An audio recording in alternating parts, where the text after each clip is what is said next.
दिखा रहे हैं जिस तरह से भारतीय जनता पार्टी है, भारतीय जनता पार्टी है, विधानसभा वो पुरानी भाजपा द्वारा नहीं, जो है थी वो टिकट यहाँ पर उन लोगों को टिकट बांटे जा रहे कर हैं दी गई थी, लेकिन जो आज जिस तरह से आज पिछली शर्तें लगाई जा रही एमपी थी, इलेक्शन जो में पवन खयूरिया और जिन कार्यकर्ताओं ने कांग्रेस को सपोर्ट किया था, खुलेआम लिखा था कि कांग्रेस को वोट करो, उसके कार्यकर्ता जो आज हमें लिख रहे हैं कि यहाँ पर पैसे से टिकट मिलती है और बोल रहे हैं कि हमने खरीदी। किस तरह का मैं यहाँ पर एक मैसेज देना चाहता हूँ अपने ब्राह्मण समाज को कि हमारे जिला उधमपुर में 40% ब्राह्मण है और जिला उधमपुर में 40% बताया जा रहा है, क्या कारण है, क्यों? और देखिए, रोष हमारा ये है कि भाजपा में हमारे नेता को 35 साल हो गए संगठन में सेवा करते हुए। वो पवन खजूरिया कहीं न कहीं यहाँ पर भाजपा एक ऐसा परिवार था जो जाति दरगत से ऊपर उठ के, परिवारवाद से ऊपर उठ के परिवारवाद पे नहीं चलता था। लेकिन आज ये आप मीडिया के माध्यम से पार्टी ने इस जिले में एक ऐसा कदम उठाया है, एक ही परिवार के को जिसको अब कैंडिडेट अनाउंस किया गया है, उसकी बीवी को डीडीसी बनाया है, उसकी बीवी को वाइस चेयरपर्सन बनाया है, अब उसके ही पति को टिकट दे दी गई पार्टी द्वारा। कहीं ना कहीं जिला में जिस तरह से भाजपा कह रही थी कि हम 4 की 4 सीटें निकालेंगे, लेकिन कहीं ना कहीं अब उनको ये सोचने पे मजबूर हो जाएंगे कि जब जिले में 4 सीटें निकलेंगी तो निकलेंगी कैसे। 2014 के बाद जिन लोगों ने पार्टी छोड़ के और पार्टी को ठोकर मार के दूसरी तरफ चले गए थे और जो बाहर से आए थे, आज वो पार्टी को सिखा रहे हैं कि पार्टी का संगठन कैसे चलता है। आज उन लोगों को टिकट दी जा रही है जिन्होंने एमपी इलेक्शन के दौरान, जिनके कार्यकर्ताओं ने खुलेआम पार्टी के आदेशों का उल्लंघन किया और पार्टी के विरोध में काम किया। आज मैं आपके मीडिया के माध्यम से एक जिला सचिव होने के नाते अपने प्रदेश के पदाधिकारी और दिल्ली के पदाधिकारियों को चेतावनी देना चाहता हूं कि कल तक अगर आप इस टिकट को चेंज नहीं करते हैं तो इस पूरे जिले में जितने भी पदाधिकारी हैं वो सामूहिक इस्तीफा देंगे, मोर्चे के पदाधिकारी इस्तीफा देंगे। इसमें हमारा युवा मोर्चा, किसान मोर्चा, एससी मोर्चा, जितने भी हमारे पदाधिकारी हैं वो कल सुबह 12 बजे सामूहिक इस्तीफा देंगे और उनको 4 की 4 सीटों पे कहीं ना कहीं सोच पड़ जाएगी, जब सीट निकालेंगे तो निकालेंगे कौन सी।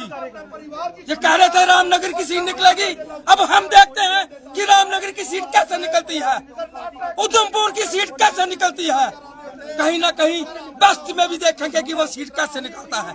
अगर पार्टी धमकियों से चलती है तो हम धमकी देने के लिए बैठे हैं, अब धमकियों से ही काम चलेगा।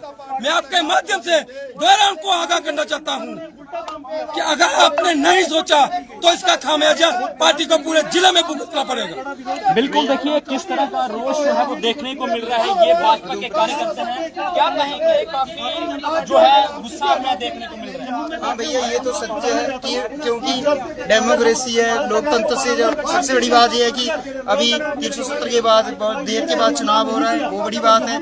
लेकिन अगर बात की जाए कि पूरे विपक्ष का इस समय एक भरने की जो पॉइंट चल रहा है वो चल रहा है सेंस के आधार पर, जैसे कि नौकरियों पर भी सेंस के आधार पर दी जाए और टिकट के जैसे असेंबली है, पार्लियामेंट्री चाहे पंचायत से लेकर जिला विकास परिषद। लेकिन सबसे बड़ी बात यह कि उधमपुर जिला में किसी से भी कोई समस्या नहीं, क्योंकि हम ब्राह्मण हमारी कभी भी राष्ट्र के विरुद्ध नहीं रहा, मतलब राष्ट्रवाद इसकी एक पहचान रही और सबको साथ लेकर चलता है। लेकिन सबसे बड़ा जो मुद्दा ये है कि उधमपुर डिस्ट्रिक्ट में 4 सीटें एक एससी समाज को दी गई, वो हमारे भाई लोग हैं, राजपूत क्षत्रिय समाज को चली गई, बहुत अच्छी बात है। और उसके बाद हमारा महाजन समाज है, जो वैश्य समाज है, बहुत अच्छी बात, उनको चली गई। लेकिन पिछले अगर हम 70-75 साल की बात करते हैं तो रामनगर और मजालता से जो विधानसभा रही है उसमें 50% वोट ब्राह्मण का कभी भी एक बार भी उनका सदस्य नहीं पहुंच पाया असेंबली के अंदर। अभी बड़ी आशा थी, उम्मीद थी कि अभी पहुंचेंगे हमारे यूरिया भाई जी, पवन जी, लेकिन एक परिवार के जो डीडीसी काउंसिलर के चुनाव हुए 370 के बाद हुए तो उसमें वो डीडीसी काउंसिलर वाइस चेयरमैन भी उनके घर के बैठे हुए हैं। अभी वो एक बार एक विधायक भी हो गए, अभी दूसरी बार भी उनको मिल जाता है। ये एक देखा जाए बहुत ही अफसोसजनक है और पार्टी को निर्णय बदलना चाहिए और नहीं हमारे भाई जी निर्दलीय खड़े होंगे इंडिपेंडेंट के तौर पर, हम सब मिलकर उनकी सपोर्ट करेंगे, क्योंकि एक लोकतंत्र कहा रहा है, एक ही परिवार वंशवाद पनप रहा है, ये बहुत बड़ा विडंबना है। देखिए, ये कार्यालय जो है देखिए किस तरह से जो इनके समर्थन हैं, जो पवन खैरिया के समर्थन हैं, उनकी तरफ से जो है वो कार्यालय को बंद कर दिया गया है। महिलाएं भी यहाँ पे पहुंची हैं। क्या कहेंगे, किस तरह की ठेस आपको पहुंची है कि जिस तरह से ये अड़कलें लगाई जा रही थी कि पवन खैरिया को जो है बीजेपी द्वारा उम्मीदवार उतारा जाएगा, लेकिन ये भी 2 दिन पहले के बाद जिस तरह से पवन खैरिया का नाम बदल फेर होना धन्यवाद। मैं जिला उपाध्यक्ष श्रीमती गीता देवी। रोज ही इसी बात पे हो रहा है, क्योंकि न्यूज़पेपर के माध्यम से हमने यही सुना था, देखा, पढ़ा, सब कुछ पढ़ा हमने, क्योंकि पवन खैरिया जी की टिकट पक्की है। तो हमें भी ये देखना कि क्योंकि हमारा ब्राह्मण समाज भी थोड़ा सा आगे आएगा, लेकिन हमारा वो पार्टी का जो कार्यकर्ता है 35 सालों से, आज मैंने कल 3-4 दिन पहले एक फोटो उनके जिसमें वो पहचाने भी नहीं जा रहे हैं, जब से वो पार्टी को समर्थन कर रहे हैं, लेकिन आज उनके एक कमी निकाले। क्या कमी निकाली है कि वो उस पार्टी का समर्पित कार्यकर्ता, इसका ये मतलब नहीं है समर्पित आप दरकिनार कर। लेकिन मैं पार्टी के सब पदाधिकारियों को जो नेशनल तक है उनको चेतावनी देना चाहते हैं, क्योंकि जो भी आप लोगों ने किया है वो हमारे बेटे के साथ गलत किया है। हमारा छोटा भाई है, हमारे बच्चों के बराबर है, लेकिन मैं इतना ही कहूँगी हमारे कार्यकर्ता के साथ। गगन जी, काफी उम्मीदें थी कि ईस्ट की सीट जो है वो पवन खैरिया को मिलेगी, लेकिन आपकी पार्टी में जो है वो सबसे पहले मैं कहूँगा हमारी पार्टी का नारा था परिवारवाद के विरुद्ध है। आज इनको टिकट मिली है, उनकी मिसेस वाइस चेयरपर्सन है हमारे डीडीसी काउंसिल की, हमारे जुगल किशोर MP जी हैं, उनके भाई को टिकट नहीं मिली है। और मैं जाति अगर समीकरण पे भी आऊँगा, 4 हमारी कॉन्स्टिट्यूएंसी थी, रामनगर ऐसी थी, उधमपुर में गुप्ता जी को मिली है, समीकरण के आधार पर भी टिकट काटी गई है। टिकट कटने का एक रीजन मेन ये आ रहा है कि पार्टी के समर्पित कार्यकर्ता थे। अगर समर्पित कार्यकर्ता 35 साल से वो काम कर रहा है, अगर उसको टिकट नहीं मिल रही है, मैं ये कहना चाहूँगा ये युवा पीढ़ी उधमपुर की है फ्यूचर, तो ये एक भेदभाव नहीं है। बाकी रविंदर रैना जी ने अपना चुनाव मुशायरा से लड़ना है, रातों रात उनको मैं कहूँगा कह रहे थे मैं फकीर आदमी हूँ, अगर फकीर आदमी है भाई जी चलना सिंपल तरीके से, पैसा इकट्ठा किया है, अटैची भर के रातों रात चली है। डेली एक्सेलसियर छोटा मोटा न्यूज़पेपर नहीं है, ऑथेंटिक न्यूज़ थी उनकी कि बाबू से कविंदर गुप्ता जी लड़ेंगे, उधमपुर से पवन खैरिया जी लड़ेंगे। कल तक पार्टी ने हमें आदेश दिया था आप ग्राउंड पे पूरे तरीके से प्रचार कीजिए। कल रात को राम माधव जी आते हैं, उन्होंने कहा कि आप चुनाव प्रचार थोड़ा जोरों शोरों से बढ़ाइए।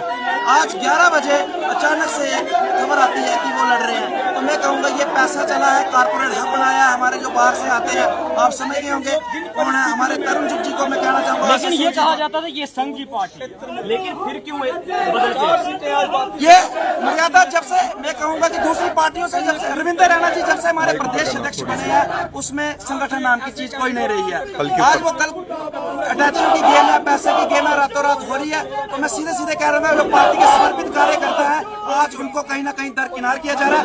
35 साल से अगर जो कार्यकर्ता मेहनत कर रहा था, अगर आज उसको नहीं पूछा जा रहा जो उधमपुर का फ्यूचर है, क्रीम है, इनको कहाँ पूछा जाएगा। और परिवारवाद की बात मैं आज भी करूंगा, उनकी मिसिस ही वाइस चेयरपर्सन है, कल कोई टिकट आएगी वो कहेंगे मेरे बच्चे का दो, तो ये परिवारवाद हम सहन करेंगे ना करने देंगे। मैं ये बता देना चाहता हूँ, MP जुगल किशोर के भाई की टिकट तक काट दी है कि परिवारवाद का, वो ऐसा नहीं चाहता। अगर फिर भी जो आपकी ये मांग है नहीं माननी चाहती भैया, फिर टिकट पार्टी ने देनी थी। टिकट चुनाव जनता के द्वारा जिताया जाता है और चुनाव लड़ेंगे भी और जीतेंगे भी, ये भी बता देना चाहते हैं। हम बड़ी देर से तैयारी कर रहे थे, हम मैदान में हैं, तैयारी उस वक्त नहीं करनी होती है जो कार्यकर्ताओं से ना मिलता हो।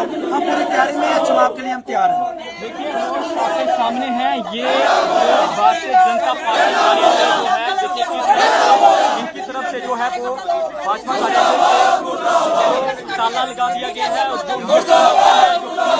चाहने वाले हैं उनकी तरफ से एहतजाज जताया जा रहा है। उनकी तरफ से ये कहा जा रहा है कि जिस तरह से ये अटकलें लगाई जा रही थी कि ईस्ट जो विधानसभा क्षेत्र को बढ़ाया गया है, उसका उम्मीदवार जो है वो पवन खैरिया को उतारा जाएगा, लेकिन जिस तरह से RS पठानिया और जो पवन खैरिया का नाम चल रहा था, लेकिन जिस तरह से अभी जो शादी सामने आती है जिसमें आज RS पठानिया का नाम आता है, उसके बाद जो कार्यकर्ता है उनमें काफी जो है वो जोश देखने को मिल रहा है। तब तक के लिए मुझे मेरे कैमरा पर्सन को दीजिए इजाजत और देखते रहिए JK चैनल।